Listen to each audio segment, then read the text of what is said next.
Hello YouTubers, I'm Alison Westwood from Eclipse gift wrapping, and today I'm going to talk to you about bow making, and with particular reference to this device, which is a handmade bow maker, or I perhaps should say a homemade bow maker.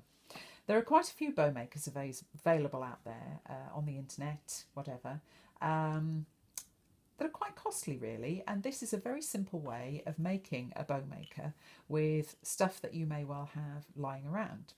A piece of wood, any old piece of wood, so long as it's big enough to take 4 holes.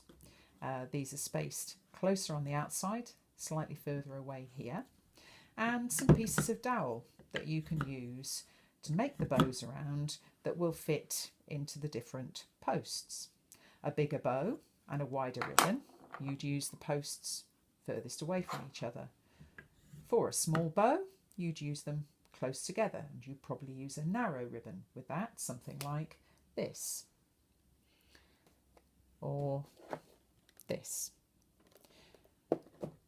These two, well, probably a medium width ribbon, such as this one, which I'm going to use now to make a bow.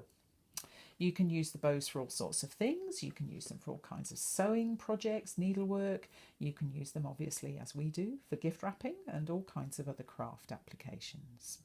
So the first thing you do is to wrap the piece of ribbon around the back of the 2 posts.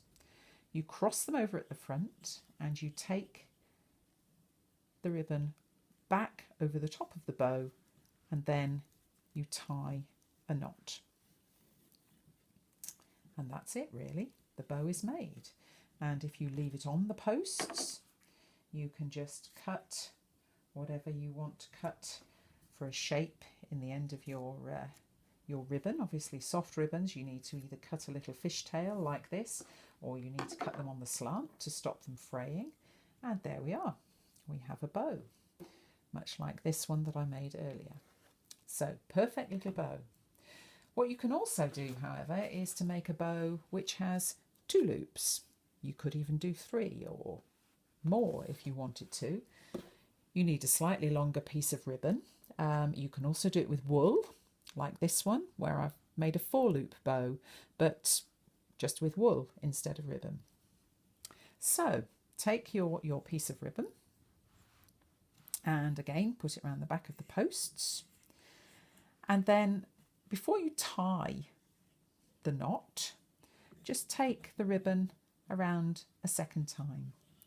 Then take it underneath, over the top as we did before, tie it underneath, and you have a perfect little bow, which once you have trimmed the ends of your ribbon, this time I'm going to trim it on a slant,